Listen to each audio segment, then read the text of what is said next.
Big Boss season 7 live updates എനിക്ക് 4 ദിവസമായിട്ട് മിസ്സായിട്ടുണ്ടായിരുന്നു. Because ഞാൻ പറഞ്ഞല്ലോ, കുറച്ച് പേഴ്സണൽ ഇഷ്യൂസ് കാരണം എനിക്കത് ചെയ്യാൻ പറ്റിയിട്ടുണ്ടായിരുന്നു. നമ്മൾ തുടർന്ന് ചെയ്യുന്നതായിരിക്കും. ഇപ്പോൾ ശനിയാഴ്ചത്തെ പ്രോഗ്രാം, പ്രത്യേകിച്ച് മോഹൻലാൽ വന്ന ഒരു പ്രോഗ്രാം, അത് ഞാൻ എന്തായാലും ചെയ്യുമെന്ന് ഞാൻ തീർച്ചപ്പെടുത്തിയിരുന്നു. അപ്പോൾ അത് തന്നെയാണ്, അതിൻ്റെ ഒരു എക്സ്പ്ലനേഷൻ കൊണ്ടാണ് ഞാനിപ്പോൾ വന്നിരിക്കുന്നത്. ഞാൻ എക്സ്പെക്ട് ചെയ്തതുപോലെ തന്നെ ഈ പിള്ളേരൊക്കെ വളരെ സില്ലി ആയിട്ടാണ് ഈ ഗെയിമിനെ കണ്ടിരിക്കുന്നത്. No buddy is so much serious. പക്ഷെ എനിക്ക് ഒരു കാര്യം ഇന്ന് എനിക്ക് മനസ്സിലായത് എന്താണെന്ന് അറിയാമോ? ആക്ച്വലി ഈ ഗെയിം എന്ന് പറഞ്ഞുകൊണ്ട് അവർ ഉദ്ദേശിക്കുന്നത് സെൽഫിഷായ ഒരാൾ അവിടുന്ന് ചൂസ് ചെയ്യുക എന്നാണ്. അപ്പം നമുക്ക് പൊതുവിൽ സമൂഹത്തിൽ ഉള്ളവർക്ക് ആർക്കും മനസ്സിലാവാത്തൊരു കാര്യമുണ്ട്. ദ പെർഫെക്റ്റ് മാൻ എവർ എന്നാണ് നമ്മളൊക്കെ ചിന്തിച്ചിരുന്നത്. അല്ല കേട്ടോ, അവിടെ പെർഫെക്ഷൻ ഒന്നുമല്ല, അവിടെ ദ മോസ്റ്റ് സെൽഫിഷ് മാൻ എന്നാണ് തിരുത്തേണ്ടത്. എങ്ങനെയാണ് ബിഗ് ബോസ് പാസ്സാവേണ്ട ആളുടെ ക്വാളിറ്റി എന്ന് ഇന്നത്തെ എനിക്കൊരു എപ്പിസോഡിൽ എനിക്ക് മനസ്സിലായ ഒരു കാര്യമാണ്. അതായത് മറ്റുള്ളവരുടെ ഒരു കാര്യം അറിയണ്ട, I am the boss, I am the winner, I need to win, ഈ ഒരു ചിന്താധാര ഉള്ളവരെയാണ് അവിടെ അവർ ചൂസ് ചെയ്യുന്നത്. ആൻഡ് അതിൻ്റെ ഇടയ്ക്ക് എന്ത് ചെയ്യണം, മറ്റുള്ളവർക്ക് അക്സെപ്റ്റൻസ് ആകുന്ന രീതിയിലുള്ള ഒരു മൾട്ടി ടാലൻറ്റഡ് പേഴ്സണാണ് അവർ ഉദ്ദേശിക്കുന്നത്. എൻ്റെ പ്രഡിക്ഷൻ, എൻ്റെ ഒരു അനീഷ് 50 ദിവസം വരെ പോകുമെന്നുണ്ടെങ്കിൽ അനീഷ് ആയിരിക്കും വിന്നറായിട്ട് വരിക. അനീഷിനെ ഒരിക്കലും അവർ ഔട്ടാക്കത്തില്ല. ബിക്കോസ് ഇതേ ഗെയിം പ്ലാൻ സ്ട്രാറ്റജി ആയിരുന്നു കഴിഞ്ഞ തവണത്തെ വിന്നറും കൊണ്ടുവന്നത് ജിൻഡോ പുറത്തിറങ്ങിയ ശേഷം ജിൻഡോ ആരാണെന്ന് മനസ്സിലായില്ലേ? അപ്പോൾ ഇപ്പോൾ ഏകദേശം നിങ്ങൾക്ക് പിക്ചർ ക്ലിയർ ആയില്ലേ? ദ മോസ്റ്റ് സെൽഫിഷ് പേഴ്സൺ ആണ് അവിടെ വിൻ ചെയ്യുക. ജിൻഡോ ആഫ്റ്റർവേഴ്സ്, ജിൻഡോയ്ക്ക് ശേഷമുള്ള എല്ലാ സീസണിലേക്കും അങ്ങനെയുള്ളവരാണ് ചൂസ് ചെയ്യുകയെന്ന് തോന്നുന്നു. എനിക്ക് അങ്ങനെയാണ് ഇന്നത്തെ എപ്പിസോഡ് കണ്ടപ്പോൾ മനസ്സിലായത്. ആകെ മൊത്തത്തിൽ എല്ലാവരോടും നല്ല കാം ആൻഡ് പൊളൈറ്റായിട്ട് ബിഹേവ് ചെയ്തിട്ടുണ്ട്. പക്ഷേ ഒരു സങ്കടമുണ്ട്. ഇപ്പോൾ അക്ബർ ചെയ്തൊരു മിസ്റ്റേക്കാണ് രേണുവിനെ സെപ്റ്റിക് ടാങ്ക് എന്ന് വിളിച്ചത്. പക്ഷെ അക്ബറിനെ പേപ്പട്ടി എന്ന് വിളിച്ച കാര്യം പരാമർശിച്ചേ കണ്ടില്ല. അപ്പോൾ ലാൽ പേപ്പട്ടി എന്ന് വിളിച്ചാൽ അംഗീകരിക്കുമോ? എനിക്കത് മനസ്സിലാകാത്തോണ്ട് ചോദിക്കുന്നത്. ലാലിനെ ഞാൻ പേപ്പട്ടി എന്ന് വിളിച്ചാൽ ലാൽ അത് അംഗീകരിക്കുമോ? മോഹൻലാൽ അവിടെ ഒരു ഇത് കാണിച്ചതായിട്ടാണ് എനിക്ക് ഫീൽ ചെയ്തത്. സോ ഓഫ് കോഴ്സ് രേണുവിനെ അത് വിളിച്ചത് തെറ്റ് തന്നെയാണ്, അതിൽ തർക്കമില്ല. ഞാനും അതിന് എഗൻസ്റ്റ് ആയിട്ട് വീഡിയോ ഇട്ട ആൾ തന്നെയാണ്. പക്ഷേ പേപ്പട്ടി എന്ന് അതിന് പകരം ആ സ്ത്രീ വിളിച്ചിട്ടുണ്ട്. എന്തുകൊണ്ട് ആ സ്ത്രീക്ക് പണിഷ്മെന്റ് ഇല്ല? എന്തുകൊണ്ട് ആ സ്ത്രീയുടെ അടുത്ത് ആ ചോദ്യം ചോദിച്ചില്ല? പിന്നെ പീസ് ഓഫ് ഷിറ്റ് എന്ന് പറഞ്ഞതിൽ തൻ്റെ അടുത്തുകൂടെ ആർജവത്തുകൂടെ ഹി ഡിസേർവ് ഇറ്റ് എന്ന് പറഞ്ഞ എൻ്റെ ഇന്നത്തെ റോൾ മോഡൽസ് എന്ന് പറഞ്ഞാൽ അതിൽ 100 തന്നെയാണ്. പിള്ളേർ കിടുക. കാരണം ഇന്നത്തെ കാലഘട്ടത്തിൽ അവരുടെ ഒരു ആറ്റിറ്റ്യൂഡ് ആയിരിക്കും. ഈ സച്ച് ഇൻ കേസ് ഞാൻ ബിഗ് ബോസിലുണ്ടെങ്കിൽ എൻ്റെ ആറ്റിറ്റ്യൂഡ് ഇങ്ങനെ തന്നെ ആയിരിക്കും. പോടാ പില്ലേ എന്നുള്ള ഒരു ടേം ആയിരിക്കും. പോയാൽ പോട്ട് പില്ലേ ഷോ. പക്ഷേ ആറ്റിറ്റ്യൂഡ് കറക്റ്റ് ആയിരിക്കണം. അത് രണ്ടുപേരും ഉറച്ച തീരുമാനത്തിൽ പറഞ്ഞു, അതെ ഞങ്ങൾ പറഞ്ഞതിൽ ഉറച്ചു നിൽക്കുന്നു എന്ന്. അത് ഒരു ചെറിയ വേരിയേഷൻ, ഒരു വൈബ്രേഷൻ അവർക്ക് ഉണ്ടായിട്ടുണ്ടെങ്കിൽ പോലും ദാറ്റ് ഈസ് കാൾഡ് ആറ്റിറ്റ്യൂഡ്. അത് കൃത്യമായ പെൺകുട്ടികളുടെ കയ്യിലുണ്ടായിരുന്നു. ആൻഡ് രണ്ടാമത്തെ ഒരു കാര്യം ഞാൻ നോട്ടീസ് ചെയ്തത്, രേണു സുധി പുറത്ത് കാണിച്ചു വെച്ചിട്ട് പോയ ഒരു പോക്കരുത്തരം, ഇടിഞ്ഞ് ഉടഞ്ഞ് നശിച്ച് നാരാങ്കുത്തി ഓവർ സ്മാർട്ടിന് കിട്ടിയ പരിപാടിയാണ് രേണുവിന് കിട്ടിയിട്ടുള്ളത്. അത് സൂപ്പറായിരുന്നു, വളരെ സൂപ്പറായിരുന്നു. രേഷ്മ എന്താണ് എന്ന് പൊതുസമൂഹത്തിന് മനസ്സിലാക്കി കൊടുക്കാൻ ഇതൊന്നും ആപ്റ്റല്ല. ഇതിനേക്കാൾ വലിയ സാധനങ്ങൾ നമ്മുടെ കയ്യിലുണ്ട്. പക്ഷെ എന്നിരുന്നാൽ പോലും അവൾ നല്ല പോലെ കളിച്ചിട്ടുണ്ട്. അതിനകത്ത് ബിഗ് ബോസിന് യാതൊരു പങ്കുമില്ല എന്ന് കാണിക്കാനാണ് മോഹൻലാൽ ആ ഒരു സെക്ഷൻ എടുത്തായിട്ട് എനിക്ക് തോന്നിയത്. കാരണം രേണു പറഞ്ഞ ആ ഒരു കാര്യത്തിനെ അവർ ഒന്നുകൂടെ ആ വീഡിയോ ഒന്നും കൂടെ കാണിക്കുന്നുണ്ട്. ആ വീഡിയോ കാണിച്ചിട്ട് രേണു എന്ന് പറയുന്ന സ്ത്രീയോട് അവരുടെ ഒരു എന്താ പറയുക, അവർക്ക് താല്പര്യമുണ്ടായിരുന്നില്ല, ഇവരിങ്ങനെ ചെയ്യാൻ പാടില്ല എന്നുള്ള ഒരു കാര്യം സീരിയസ് ആയിട്ട് ബിഗ് ബോസ് അവതരിപ്പിച്ച് അവരുടെ ഭാഗം ക്ലിയർ ആക്കിയെന്നാണ് ഞാൻ മനസ്സിലാക്കുന്നത്. അത് സൂപ്പറായിരുന്നു, ആപ്റ്റായിരുന്നു. അത് ഫസ്റ്റ് വീക്കിലെ ആ ഒരു ആറ്റിറ്റ്യൂഡൊക്കെ സൂപ്പർ. പക്ഷേ മോഹൻലാൽ നല്ല പണി കിട്ടും. ഇപ്പോഴത്തെ പിള്ളേരൊക്കെ സീരിയസ് ആണ്, വളരെ കറക്റ്റായിട്ട് പറയും. പ്രത്യേകിച്ച് ആദില നൂറയുടെ അടുത്ത് കളിക്കുന്നത് സൂക്ഷിച്ച് വേണമെന്നുള്ളതാണ് എനിക്ക് പറയാനുള്ളത്. അക്ബറിൻ്റെ ഒരു ട്വിസ്റ്റ് ഞാൻ കണ്ടു. ഒരിക്കലും അങ്ങനെ ആകാൻ പാടില്ലായിരുന്നു. രണ്ടാമതും ഞാനത് മാപ്പ് പറയത്തില്ല എന്ന് പറഞ്ഞ് സ്ട്രോങ് ആയിട്ട് നിന്ന അക്ബർ അത് അങ്ങനെ തന്നെ നിൽക്കണമായിരുന്നു. പക്ഷെ അക്ബറിന് നേടാൻ ഒരുപാടുണ്ട്. അപ്പോൾ അവിടെ കോംപ്രമൈസ് വരണം. ദീസ് കൈൻഡ് ഓഫ് ആറ്റിറ്റ്യൂഡ് നിങ്ങളെ പൊതുസമൂഹം വിലയിരുത്തുന്ന മറ്റൊരു രീതിയിലായിരിക്കും. ഒന്നുകിൽ നമ്മൾ അങ്ങനെയുള്ള ഒരു സ്റ്റേറ്റ്മെന്റ് പറയാൻ പോകാതിരിക്കുക. ഇനി സ്റ്റേറ്റ്മെന്റ് പറഞ്ഞാൽ നമ്മൾ അതിൽ ഉറച്ചു നിൽക്കാം. Like Adila Noora piece of shit എന്ന് അയാളെ പറഞ്ഞതിന് ഉറച്ചു നിന്നത്. Because he's piece of shit ആയിട്ട് തന്നെയാണ് അവർക്ക് തോന്നിയിട്ടുള്ളത്, നമുക്കും തോന്നിയിട്ടുള്ളത്. ആൻഡ് അതിൻ്റെ ഇടയ്ക്ക് കയറിയിട്ട് അഭിലാഷ് ഒരു കാര്യം പറയുന്നുണ്ട്. അയാൾ ഇത്രയും പേരെ ഇറിറ്റേറ്റ് ചെയ്തു, അങ്ങനെ ഇറിറ്റേറ്റ് ചെയ്തിട്ട് ഹീസ് ഹാപ്പി എന്ന് പറയുന്നതിനോട് യോജിക്കാൻ വയ്യാന്ന്. നൗ എഗെയിൻ നിങ്ങൾ അയാളുടെ ആ വലയിലേക്ക് പോയി വീഴിക്കണം. അതൊരു നെറ്റാണ്. അയാൾ ഉദ്ദേശിക്കുന്നത്, പ്രത്യേകിച്ച് അനീഷ് ഉദ്ദേശിക്കുന്നത്, എല്ലാവരും കുഴപ്പം, ഞാൻ ജെന്യുവിനായി നിൽക്കുന്നു, ഞാൻ ഇവരോടൊക്കെ ഫൈറ്റ് ബാക്ക് ചെയ്ത് നിൽക്കുന്നു എന്ന് കാണിക്കാനാണ്. കുറുക്കിനെ പോലെ വിരകി കളിക്കുന്ന അയാളുടെ ഉദ്ദേശ ലക്ഷ്യം ഒന്നേ ഉള്ളൂ, അറ്റൻഷൻ സീക്കിംഗ് ആണ്. ആൻഡ് ദ നെക്സ്റ്റ് മൊമെന്റ് നിങ്ങളെ എല്ലാം ഇറിറ്റേറ്റ് ചെയ്തുകൊണ്ട് ആ പൊസിഷൻ കൃത്യമായി ബാലൻസ് ചെയ്ത് കൊണ്ടുപോകാനാണ്. ഐ എം ഡാം ഷുവർ അയാളായിരിക്കും കപ്പ് വിന്നർ. ഇഫ് ഈ എവിക്ഷനിൽ അയാൾ ഉണ്ടോ ഇല്ലെന്ന് എനിക്ക് കറക്റ്റ് അറിയത്തില്ല, പക്ഷെ ഉണ്ടെങ്കിൽ അയാൾ പുറത്ത് പോയിട്ടില്ല വെച്ചാൽ ഹീ ഈസ് ദ വിന്നർ എന്നുള്ളത് നമുക്ക് പ്രെഡിക്റ്റ് ചെയ്യാൻ പറ്റും. എനിക്ക് ഇന്നത്തതോട് അങ്ങനെയാണ് തോന്നിയത്. ഇനി ഇതിനകത്ത് കുറേ പേരുടെ കാര്യം പറയാനുണ്ട്. അതിലൊന്നാണ് റെന ഫാത്തിമ.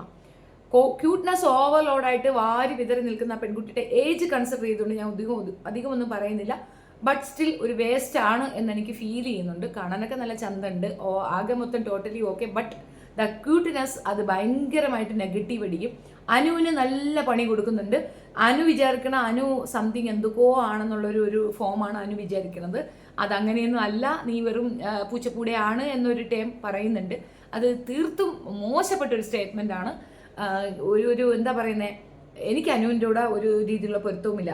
റീസൺ എന്താണെന്ന് പറഞ്ഞു കഴിഞ്ഞാൽ, രേണുവിനെ അക്ബർ പറഞ്ഞ വേർഡിനെ റിലേറ്റ് ചെയ്തിട്ട് അതൊരു പെണ്ണെ പറയാൻ പാടില്ല എന്നൊക്കെ പറഞ്ഞ് സപ്പോർട്ടീവായിട്ട് പറഞ്ഞിട്ട് കാർഡ് ഇറക്കരുത് എന്നൊക്കെ പറഞ്ഞ് കുറേയധികം സ്പീച്ച് ഉണ്ടായിരുന്നല്ലോ. അതിനെയാണ് മോഹൻലാൽ ഉദ്ദേശിച്ചത്. എനിക്കും സെയിം ഒപ്പീനിയനാണ്. അതുകൊണ്ട് തന്നെ മോഹൻലാൽ ആ പറഞ്ഞതിനോട് എനിക്ക് ഭയങ്കര ഇഷ്ടം തോന്നി. നല്ല ആറ്റിറ്റ്യൂഡായിരുന്നു. പിന്നെ സരികയെ പറ്റി, സരിക KP, എനിക്ക് പ്രൊനൗൺസ് ചെയ്ത തെറ്റാണോ ശരിയാണോ എന്ന് എനിക്കറിയത്തില്ല. മോഹൻലാൽ രണ്ടുപേരെ സരിക എന്നാണ് വിളിച്ചത്. ഒരാളെ കലാഭവൻ സരിക എന്നും ഒരാളെ സരിക KP എന്നുമാണ് പറഞ്ഞത്. സരിക കുറച്ച് ഡെസ്പായിരുന്നു. ഐ തിങ്ക് സരിക എലിമിനേറ്റ് ആകാൻ ചാൻസ് ഉണ്ടെന്ന് തോന്നുന്നു. നോമിനേഷനിൽ അവരുണ്ടെങ്കിൽ അവരായിരിക്കും എലിമിനേറ്റ് ആകാൻ ചാൻസസ് എന്ന് എനിക്ക് തോന്നുന്നു. പിന്നെ ശൈത്യ, ബിന്നി, ഈ രണ്ടുപേര്, ഇതിലെനിക്ക് ബിന്നിയോട് പറയണം. ബിന്നി, ഐ തിങ്ക് ബിന്നി എന്ന് പറയുന്ന ഒരു ആങ്കർ RJ ബിന്നി ആണെന്ന് തോന്നുന്നു. അവരുടെ ആ സ്മാർട്ട്നെസ് അവർ ശരിക്ക് എക്സ്പ്ലോയിറ്റ് ചെയ്യേണ്ട ഒരു ഏരിയയിലാണ്. അവർ വളരെ ഡിഫറെൻ്റ് ആയിട്ട് എനിക്ക് ഫീൽ ചെയ്യുന്നു. സത്യത്തിൽ പോകെ അവർ ഔട്ടാകുന്നതായിരിക്കും നല്ലതെന്ന് തോന്നുന്നു. അവർ നല്ലൊരു സീരിയസ് പ്ലെയർ അല്ല ആൻഡ് ആക്റ്റീവ് അല്ല. ആൻഡ് ശൈത്യ ഷുഡ് ബി കുറച്ചുകൂടെ ബോൾഡ് ആവണം. അവരുടെ പ്രൊഫഷന് നമ്മൾ ചെയ്യുമ്പോൾ ശൈത്യ കുറച്ച് വെറൈറ്റി ആയിട്ടൊക്കെ ചെയ്തിട്ടുണ്ടെങ്കിൽ പോലും കുറച്ചുകൂടെ ബോൾഡ് ആവണം. ഒറ്റപ്പെടുത്തലുകൾ വരാം. ഒറ്റപ്പെടുത്തലുകൾ പുറത്ത് അനുഭവിച്ചു എന്ന് ഇൻട്രോയിൽ പറഞ്ഞ ശൈത്യ ഈ ഒരു ചെറിയ സ്മോൾ ഒറ്റപ്പെടുത്തലുകളിൽ അത് എഫക്റ്റ് ചെയ്തുകൊണ്ട് മാറി നിൽക്കുന്നത് എനിക്ക് ഭയങ്കര വണ്ടറായിട്ട് ഫീൽ ചെയ്തു. So 100% Shaithya should change her self, അല്ലെങ്കിൽ അത് പ്രോബ്ലം ആയിട്ട് വരാൻ ചാൻസ് ഉണ്ട്. അവരൊരു കണ്ടസ്റ്റൻ്റ് ആണ്. ഐ മീൻ ലാസ്റ്റ് വരെ പോകാൻ സാധ്യതയുള്ള ഒരാളാണ്. ഇതിനകത്ത് പിടിക്കപ്പെട്ടതെന്ന് പറഞ്ഞു കഴിഞ്ഞാൽ എനിക്ക് അവരുടെ പേര് അത്ര വായിക്കൊള്ളാത്തൊരു പേരാണ്. ഗിസൽ അങ്ങനെ എന്തോ ആണ് പേര്. ആ നോർത്ത് ഇന്ത്യൻ കുട്ടി. അവരെ കൈയോടെ പൊക്കിയിട്ടുണ്ട്. അവർക്ക് കോൺഫിഡൻറ്റ് ലെവൽ വളരെ കുറവാണ്. That is the reason she is behind all her makeup equipments. അതായത് ഞാൻ പലരെയും പറഞ്ഞു കേട്ടിട്ടുണ്ട്. മൈസെൽഫ് ലിപ്സ്റ്റിക് ഇടുന്ന ഒരു കാര്യം വരുന്നില്ലേ, ആ ലിപ്സ്റ്റിക് ഇടുന്ന കാര്യം വരുമ്പോഴത്തേക്ക് മൈസെൽഫ് എനിക്ക് ഫീൽ ചെയ്യുന്ന ഒരു കാര്യം എന്തെന്ന് പറഞ്ഞു കഴിഞ്ഞാൽ 100% നമ്മളുടെ കോൺഫിഡൻസ് ഹൈ ആക്കാൻ വേണ്ടിയിട്ട് തന്നെയാണ് നമ്മൾ ലിപ്സ്റ്റിക് യൂസ് ചെയ്യുന്നത്. കാരണം ആ ഭാഗത്തുള്ള എന്തെങ്കിലും ഒരു പോരായ്മകൾ കുറയുകയാണോ, അങ്ങനെ നമുക്കൊരു കോൺഫിഡൻസ് അതിനകത്ത് കിട്ടും. അത് സാധാരണയുള്ള പതിപ്പാണ്. അപ്പോൾ നമ്മുടെ സൗന്ദര്യത്തിന് എന്തെങ്കിലും കുറവുണ്ടെങ്കിൽ ഇതിട്ട് നമുക്ക് കുറച്ച് ഡെവലപ്മെൻറ്റ്സ് കിട്ടുന്നൊരു ഓവർ കോൺഫിഡൻറ്റ് നമുക്ക് വരാറുണ്ട്. അത് ഫുൾ ഓഫ് പുട്ടിയിലാണ് ഇരിക്കുന്നത് എന്നുള്ളതിൻ്റെ തെളിവാണ് അവർ ഒന്നും ഇത് കൊടുക്കുക അത് കൊടുക്കുക എന്നുള്ളത്. അത് സാക്രിഫൈസിന് തയ്യാറല്ല. അവിടെ വന്നവരെല്ലാം തന്നെ ഗോതമ്പുണ്ടയും ഗോതമ്പ് ദോശയും ചപ്പാത്തിയിലും ഒതുങ്ങുമ്പോൾ നമ്മൾ ഡെയിലി, പ്രത്യേകിച്ച് കേരളീയരുടെ ഒരു വിഭവ സമൃദ്ധമാണ് നമ്മളുടെ ഓരോ സമയത്തെയും ഭക്ഷണം. പ്രഭാതമായിരുന്നാലും ഉച്ചയ്ക്കായിരുന്നാലും വൈകുന്നേരമായിരുന്നാലും നമ്മൾ വിഭവ സമൃദ്ധമായി ഭക്ഷണം കഴിക്കുന്നവരാണ്. ശരിക്കും ഭക്ഷണത്തിന് വേണ്ടി ജീവിക്കുന്നവരാണ് കേരളത്തിലുള്ളവരെന്ന് എനിക്ക് പലപ്പോഴും തോന്നിയിട്ടുണ്ട്. ദാറ്റ് കോറം അവർ ഫില്ലാക്കുന്ന ഒരു ടേം കാണുമ്പോൾ നമുക്ക് അങ്ങനെ തോന്നാറുണ്ട്. സോ അങ്ങനെയുള്ളവർ പെട്ടെന്ന് ഇങ്ങനെ ഒരിടത്ത് പെട്ടുപോയാൽ അവരെങ്ങനെ സർവൈവ് ചെയ്യുക എന്നുള്ളതിൻ്റെ ഒരു ഷോയും കൂടിയാണ് ഈ ഷോ കൊണ്ട് നമ്മൾ പറയുന്നത്. അത് ലാൽ പറയുന്നുണ്ട് അത് കൃത്യമായിട്ട്. സർവൈവൽ സ്കിൽസ് ഉള്ളവർക്കാണ് അതിനകത്ത് കൂടുതൽ നിൽക്കാൻ പറ്റുക. അതൊരു ക്വാളിറ്റി അല്ല കേട്ടോ. അവിടെ നിൽക്കണമെന്നുണ്ടെങ്കിൽ ആ സ്കില്ലുണ്ടായിരിക്കണം. നമ്മളെ ഒരു കാട്ടിൽ കൊണ്ട് വിട്ടു കഴിഞ്ഞാൽ പോലും നമ്മൾ അവിടുന്ന് സർവൈവ് ചെയ്ത് നിൽക്കുക എന്നുള്ളതാണ്. അറ്റ്ലീസ്റ്റ് കുറച്ച് ഫുഡ് അവർ തരുന്നു, കുറച്ച് ഡ്രസ്സ് തരുന്നു എന്നുള്ളതാണ്. അവരെ കൊണ്ട് ഫോഴ്സ് ചെയ്യിച്ചിട്ട് നമുക്കിത് തരിക്കാനുള്ള മെത്തേഡുകളാണ് നമ്മൾ സ്വീകരിക്കേണ്ടത്. അതവിടെ ആർക്കും അറിയത്തില്ല. So next time may be ഇനി ഇതാരെങ്കിലും കാണുന്നുണ്ടെങ്കിൽ അവർക്കുള്ളൊരു ഹിൻ്റാണ് ഈ തന്നത്. സോ ആകെ മൊത്തത്തിൽ ഒരു കൺഫ്യൂഷൻ അതിനകത്തുള്ളവർക്കുമുണ്ട്, ലാലിനുമുണ്ട്. ലാൽ വരുമ്പോൾ ഉള്ള ഒരു പ്രസൻസ് ഉണ്ടല്ലോ, പഴയ ഇതിലൊക്കെ ഭയങ്കര പ്ലസൻ്റ് ആയിട്ടിരിക്കും എല്ലാവരും. ബട്ട് ഇത് എല്ലാവരും ഒരു ചൈൽഡിഷ് റേറ്റിലിരിക്കുന്നു. പുള്ളിയും ഒരു ടീച്ചറിൻ്റെ ഒരു മോഡലാണ് അത് നിൽക്കുന്നത്. ആകെ മൊത്തം ഒരു നഴ്സറി ഫീൽ എനിക്കുണ്ട്, അത് മുൻപേ ഉണ്ട്. ആൻഡ് ഒരു ഇപ്പോഴത്തെ ഒരു അതിൻ്റെ മൊത്തം ഡെക്കറേഷൻ ആകെ മൊത്തത്തിൽ ഭയങ്കരമായിട്ടൊരു നെഗറ്റീവ് വൈബ് തന്നെയാണ് എനിക്ക് തരുന്നത്. അതിനകത്തൊരു പോസിറ്റീവ് വൈബ് എവിടെയും തോന്നിയിട്ടില്ല. പിന്നെ അനുമോളിന് കൊടുത്ത ആ ഒരു ഷോക്ക് ട്രീറ്റ്മെൻറ്റ് അതെനിക്ക് ഭയങ്കരമായിട്ട് ഇഷ്ടപ്പെട്ടു. ഈ ക്യൂട്ട്നെസ് ഓവർലോഡായിട്ട് കരഞ്ഞ് മെഴുകി കുറേ പട്ടി ഷോ കാണിക്കുന്നുണ്ടായിരുന്നു ആ പെൺകുട്ടി. പറ്റില്ല എന്നുണ്ടെങ്കിൽ ക്വിറ്റ് ചെയ്ത് പുറത്തേക്ക് പോകുക, അത് ഇത് ചോദിച്ചിട്ട് പുറത്തേക്ക് പോകണം. ഞാൻ നേരത്തെ പറഞ്ഞതുപോലെ തന്നെ രേണു സ്ഥിരമായി പറയുന്ന ഒരു കാര്യം തമാശയ്ക്കാണെങ്കിൽ ഇപ്പോൾ എനിക്ക് പോകണം എന്ന് പറയുന്നുണ്ടല്ലോ. അപ്പോൾ രേണുവിന് പണി കിട്ടാൻ ചാൻസ് ഉണ്ട്. രേണു 50 കഴിഞ്ഞാൽ അവിടെ നിൽക്കും കേട്ടോ. അനീഷിൻ്റെ ഒപ്പം തന്നെ രേണു ഉണ്ടാവും. രേണുവിനെ പെട്ടെന്ന് പുറത്തേക്ക് വിടത്തില്ല. കാരണം അവർ നല്ലൊരു പ്ലെയറാണ്. പ്ലെയർ എന്ന് വെച്ചാൽ കുറച്ചധികം വ്യൂവേഴ്സ് അവർക്ക് വേണ്ടിയുണ്ട്, സ്പെഷ്യലി യൂട്യൂബേഴ്സ് അവർക്ക് വേണ്ടിയുണ്ട്. കുറേ പേര് രേണു രേണു രേണു എന്ന് തന്നെ പറഞ്ഞുകൊണ്ട് അന്നം കുടിക്കുന്നവരുണ്ട്. അപ്പോൾ അവർക്ക് വേണ്ടിയിട്ട് രേണു അവിടെ വേണമെന്നുള്ളത് കൊണ്ട് രേണുവിനെ എന്തായാലും അവർ ഉപേക്ഷിക്കാൻ ചാൻസ് വളരെ കുറവാണ്. മേ ബി അവർ 100 days അവിടെ നിന്നാലും നിൽക്കും. അമ്മാതിരിയാണ് എന്നാണ് എനിക്ക് തോന്നുന്നത്. പിന്നെ ശൈത്യയുടെ കാര്യത്തിൽ കുറച്ചുകൂടെ മെച്യൂരിറ്റി കാണിക്കണം എന്നുള്ളത്. ആൻഡ് ഷാനവാസ് ഇനി ഇത് കുറേയൊക്കെ എഴുതി വെച്ചതാണ് കേട്ടോ. നെവീൻ ഓവർ സ്മാർട്ട് ആവാൻ നോക്കിയതിൽ പണി കിട്ടിയിട്ടുണ്ട്. അപ്പോൾ നെവീൻ്റെ കാര്യം അത് നമുക്ക് പറയാം. നെവീൻ എങ്ങനെയെന്ന് പറഞ്ഞു കഴിഞ്ഞാൽ ഞാനും പ്രതീക്ഷിച്ചു എന്തോ പ്രൈസ് കിട്ടാൻ പോകുന്നു അങ്ങോട്ട് എഴുന്നേറ്റ് എന്ന് പറയുന്നത്. അപ്പോൾ നെവീൻ ഇനി മുതൽ ആ ഒരു പണിപ്പുരയിലേക്ക് പോകണ്ട എന്ന് പറഞ്ഞിട്ടുണ്ട്. അത് ഒരു പണിയാണ്. പക്ഷേ മോഹൻലാലോ ബിഗ് ബോസോ വിചാരിക്കുന്ന കണക്ക് നെവിന് പണി കിട്ടത്തില്ല. ബിക്കോസ് അവിടെ ഉള്ളവരെല്ലാം സോഫ്റ്റ് കോർണറോട് കൂടിയാണ് അവരുടെ കൂടെ ഉള്ളവരെ പരിഗണിക്കുന്നത്. ഒരിക്കലും അതല്ല ഗെയിം. അവിടെ ഉള്ളവർ ഒരാളും പരസ്പരം ഒരു സോഫ്റ്റ് കോർണറും വെക്കേണ്ട കാര്യമില്ല.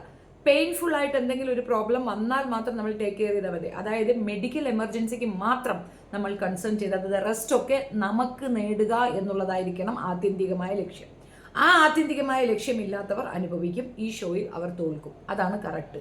അപ്പോൾ ഞാൻ വീണ്ടും റിപ്പീറ്റ് ചെയ്യുന്നു, മെഡിക്കൽ എമർജൻസിക്ക് മാത്രം കൺസേൺ കൊടുക്കുക. അല്ലാത്ത പക്ഷം ഒരു കാരണവശാലും അവിടെ ഉള്ളവർക്ക് മറ്റുള്ളവരെ പരിഗണിക്കാനേ പോകരുത്. അങ്ങനെ പരിഗണിച്ചാൽ നിങ്ങൾ പുറത്താക്കപ്പെടും. അതാണ് അതിൻ്റെ ടേം എന്നാണ് ഞാൻ മനസ്സിലാക്കുന്നത്. ഇനി നെവിന് കിട്ടിയ പണിഷ്മെൻറ്റ് നെവിക്ക് ബ്ലെസ്സിങ് ആയിരിക്കും. ഈ മോഹൻലാൽ വിചാരിക്കുന്ന കണക്കോ അല്ല ബിഗ് ബോസ് വിചാരിക്കുന്ന കണക്കോ അതൊരു നെഗറ്റീവായിട്ട് അവന് കൊടുക്കുമെന്ന് വിചാരിച്ചാൽ ഒരിക്കലും ഇല്ല. അത് സ്കോർ ചെയ്യുക തന്നെ ചെയ്യും നെവിൻ. ഷാനവാസിൻ്റെ കാര്യത്തിലേക്ക് വരാം. ഫാമിലിയെ കൊണ്ട് വിളിപ്പിക്കുന്നു, ഫാമിലി സംസാരിക്കുന്നു. വായി മേ ബി ഫാമിലി അവരെ വിളിച്ച് ശല്യം ചെയ്യുന്നുണ്ടായിരിക്കും. ഇത്രയും സിവിയർ ആയിട്ടുള്ള ആക്ഷനിലൊന്നും ഇറങ്ങാൻ പറ്റാത്ത ഒരാളായിരിക്കുന്നു. പിന്നെ എന്തിനാടി അങ്ങോട്ട് പറഞ്ഞു വിട്ടേ?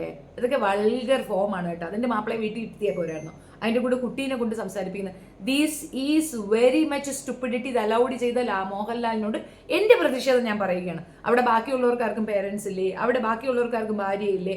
അവർക്കാർക്കും ഒരു കൺസേൺ ഇല്ലേ? അവർക്കാർക്കും കുഞ്ഞുങ്ങളില്ലേ? അവർക്കാർക്കും സംസാരിക്കണമെന്ന് തോന്നില്ലേ? This is stupidity. Very bad, very bad, very bad. പറ്റുമെങ്കിൽ ഷാനവാസിനെ എലിമിനേറ്റ് ചെയ്യണം എന്നുള്ളതാണ് എൻ്റെ റിക്വസ്റ്റ്. ഭയങ്കര ബോറായിട്ട് എനിക്ക് ഫീൽ ചെയ്തു. ഇറിറ്റേറ്റ് ആയി ദേഷ്യം വന്ന ഒരു ഇൻസിഡൻ്റാണ് ഷാനവാസിന് വേണ്ടിയിട്ട് ആ പരിഗണന കാണിച്ചത്. അതൊരിക്കലും മോഹൻലാൽ ചെയ്യാൻ പാടില്ലാത്തതായിരുന്നു. Very bad, very very bad. എവിടെയൊക്കെയോ നിവിനെ കുത്തിയതുപോലെ എനിക്ക് തോന്നിയിട്ടുണ്ടായിരുന്നു. അതൊന്നും ഞാൻ എഴുതി വെച്ചിട്ടില്ല. ആൻഡ് രേണു ഇട്ട ഒരു പേര്, ബ്യൂട്ടി പാർലർ എന്ന് പറഞ്ഞിട്ട് ഒരു പേരിട്ടിട്ടുണ്ടായിരുന്നു. ആർക്ക്? ഗസൽ എന്ന് പറയുന്ന കുട്ടിക്ക്. അത് കുറച്ച് ഓവർ സ്മാർട്ടാണ്. ഇങ്ങനെ ഇരിക്കുന്നെങ്കിലും പുഴുക്കുട്ടിയാണ്, നല്ല കീച്ചു എന്നുള്ളതിൻ്റെ തെളിവാണ് രേണു അത് പറഞ്ഞിട്ടുള്ളത്. അപ്പോൾ രേണുവിൻ്റെ കേസിലേക്ക് വരുമ്പോൾ രേണുവിനെ പറ്റി പറഞ്ഞ കാര്യം മാത്രം ഹൈലൈറ്റ് ചെയ്തുകൊണ്ട് അക്ബറിനെ ഇൻസൾട്ട് ചെയ്യുന്നതായിട്ടാണ് എനിക്ക് ഫീൽ ചെയ്തത്. അത് ഒരിക്കലും വകവെച്ച് കൊടുക്കാക്കത്തില്ല. ഈ അഫ്കോഴ്സ് ആണുങ്ങൾക്കൊക്കെ അത് ഒബ്ജക്ഷൻ ഉണ്ടാകണം. നിങ്ങൾ നിങ്ങളുടെ ഒബ്ജക്ഷൻ രേഖപ്പെടുത്തണം. ബിക്കോസ് അത് ലാലേട്ടനിലേക്ക് എത്തണം. മേ ബി അയാൾ എന്നെ കാണുമോ ഇല്ലെന്ന് എനിക്കറിയത്തില്ല. പക്ഷേ ഇതിനെ റിവ്യൂ ചെയ്യുന്ന യൂട്യൂബേഴ്സിനോട് എൻ്റെ റിക്വസ്റ്റ് ആണ്, അക്ബറിന് വേണ്ടി സംസാരിക്കണം. ബിക്കോസ് ഒരു ഭാഗം മാത്രമല്ല ന്യായം പറയേണ്ടത്, 2 ഭാഗവും പറയണം. അത് ലാലേട്ടൻ ആസ് എൻ ആങ്കർ അയാളുടെ റെസ്പോൺസിബിലിറ്റിയാണ്. അക്ബർ ചെയ്തത് തെറ്റാണെങ്കിൽ രേണു ചെയ്തതും തെറ്റ് തന്നെയാണ്. ആ തെറ്റിനെ പറയണം. തീട്ടം മാത്രമേ ട്രബിൾ ഉള്ളൂ. പേപ്പട്ടി എന്ന് പറയുന്നത് ട്രബിൾ ഇല്ല എന്ന് പറഞ്ഞാൽ ലാലേട്ടനെ പേപ്പട്ടി എന്ന് തന്നെ പറയേണ്ടി വരും. പേപ്പട്ടി തരം പറയരുത് ലാലേ. അത് ബോറാണ്. അത് ശരിയായ ഒരു നടപടിയല്ല. വളരെ കാം ആൻഡ് ക്വയറ്റായിട്ട് നിങ്ങൾ പണി കൊടുക്കണമെന്നാണ് എനിക്ക് മനസ്സിലായത്. ബട്ട് ഫസ്റ്റ് പീരീഡ് ആയതുകൊണ്ട് ഓക്കെ. ആൻഡ് രേണുവിനെ പറ്റി പറഞ്ഞതിൽ കുറച്ചുകൂടെ ഒരു സ്ട്രോങ് വാർണിംഗ് കൊടുക്കണമായിരുന്നു. ആൻഡ് രേണുവിൻ്റെ ആ വീഡിയോ പ്രസൻറ്റ് ചെയ്യുമ്പോൾ ശൈത്യയുടെയും ബെന്നിയുടെയും ഒക്കെ മുഖം ഭയങ്കരമായിട്ട് ഇതാവുന്നുണ്ട്. എൻ്റെ ഒരു പ്രതീക്ഷ കമ്മിങ് വീക്കിൽ രേണുവിന് നല്ല കൊടുക്കാൻ അവർ കൊടുക്കണം. കാരണം അതവർ പറയണം. കാരണം ഇത്രത്തോളം പ്ലാൻ ചെയ്തിട്ട് അകത്തേക്ക് വന്നിട്ടുള്ള ഒരു സ്ത്രീയാണ്. മണ്ടത്തരമായിരിക്കാം, ബട്ട് ആ മണ്ടത്തരം ബാക്കിയുള്ളവരെ ഇൻസൾട്ട് ചെയ്യും. ലാലിനെ പോലും സ്ക്രിപ്റ്റഡ് ആണോ എന്ന് തോന്നുന്ന ബിഗ് ബോസിനെ പോലും സ്ക്രിപ്റ്റഡ് ആണോ എന്ന് തോന്നുന്ന തരത്തിലേക്ക് അത് കൊണ്ടെത്തിച്ചു എന്നാണ് എനിക്ക് മനസ്സിലായിട്ടുള്ളത്. These are the opinion. ഈ ഓൾ ഇത് വേർഷൻ ഞാൻ കണ്ടപ്പോൾ എനിക്ക് മനസ്സിലായത് ഇതാണ്. സോറി, 2 ദിവസം, ഐ മീൻ 3 ദിവസത്തോളം എനിക്കിത് ഫോളോ ചെയ്യാൻ പറ്റുന്നുണ്ടായിരുന്നില്ല. അത് മറ്റൊന്നും കൊണ്ടല്ല, ഞാൻ വേറെ കുറേ തിരക്കുകളിലായിപ്പോയി. ഐ തിങ്ക് ഇനിയും ഒരു 2 ഡേയ്സ് ഞാൻ കുറച്ച് തിരക്കുകളായിരിക്കും. അതിനുശേഷം മാത്രമേ ഞാൻ കുറച്ച് ആക്റ്റീവ് ആവുള്ളൂ. നാളെയും ഈ മോഹൻലാലിൻ്റെ റിവ്യൂ കണ്ടതിന് ശേഷം അതിൻ്റെ ഒരു റിവ്യൂ തന്നെയായിരിക്കും തരിക. ലൈവ് സെക്ഷൻ കാണാനുള്ള സമയക്കുറവുണ്ടായിരിക്കും. But still I will do my maximum. Sorry to bother, നിങ്ങൾക്ക് മറ്റൊരിടത്തേക്ക് പോകേണ്ടി വന്നു. ബിക്കോസ് എന്നെ എക്സ്പെക്ട് ചെയ്ത് കുറച്ച് പേരുണ്ടായിരുന്നു. സോറി കേട്ടോ, എനിക്ക് ഞാൻ പറഞ്ഞ കുറച്ച് പേഴ്സണൽ ഇഷ്യൂസ് വന്നത് കാരണം എനിക്കൊണ്ട് പറ്റിയിട്ടുണ്ടായിരുന്നില്ല. എൻ്റെ ലാസ്റ്റ് ആൻഡ് ലീസ്റ്റ് പറയേണ്ട ഒരു കാര്യം ചപ്പലിൻ്റെ കേസ്. അത് നമുക്ക് അടുത്ത ദിവസം പറയാം. നിവിന് കിട്ടിയ ചപ്പലിനും അതിന് റിലേറ്റഡ് ആയിട്ടുള്ള കുറച്ച് കാര്യങ്ങൾ എനിക്ക് പറയാനുണ്ട്. അത് നമുക്ക് നെക്സ്റ്റ് വീഡിയോയിൽ പറയാം. നിങ്ങൾക്ക് എൻ്റെ വീഡിയോ ഇഷ്ടപ്പെടുകയാണെങ്കിൽ സബ്സ്ക്രൈബ് ചെയ്തിട്ട് വേണം വീഡിയോ കാണാനായിട്ട്. സപ്പോർട്ട് ചെയ്യണം. ലൈക്ക്, ഷെയർ, അത് രണ്ടും വേണം. നിങ്ങളുടെ സപ്പോർട്ടാണ് എന്നെ നിലനിർത്തുന്നത്. തീർച്ചയായിട്ടും അത് ചെയ്യണം. ആൻഡ് റിയലി എനിക്ക് ഭയങ്കര ഇഷ്ടമുള്ള ഒരു ഷോ ആയിട്ട് ഇത് മാറിക്കൊണ്ടിരിക്കുകയാണ്. ഇറ്റ്സ് ബിക്കോസ് നമുക്ക് അനലൈസ് ചെയ്യുക എന്ന് പറയുന്നത് ഒരു നല്ല ടാലൻ്റാണ്. അത് ചെയ്യാൻ കഴിയുന്നതൊരു ബ്ലെസ്സിങ് ആയിട്ട് ഞാൻ കണക്കാക്കുന്നു. സോ ഞാൻ പറഞ്ഞതിൽ എന്തെങ്കിലും മിസ്റ്റേക്കുകൾ ഉണ്ടെങ്കിൽ, തിരുത്തേണ്ടതായിട്ട് എന്തെങ്കിലും മാനറിസങ്ങൾ ഉണ്ടെങ്കിൽ നിങ്ങൾ തീർച്ചയായിട്ടും നിങ്ങളുടെ കമൻസ് എൻ്റെ കമൻറ്റ് ബോക്സിൽ രേഖപ്പെടുത്തണം. നന്ദി. ലൈക്ക് അടിക്കാൻ മറക്കരുത്. Thank you.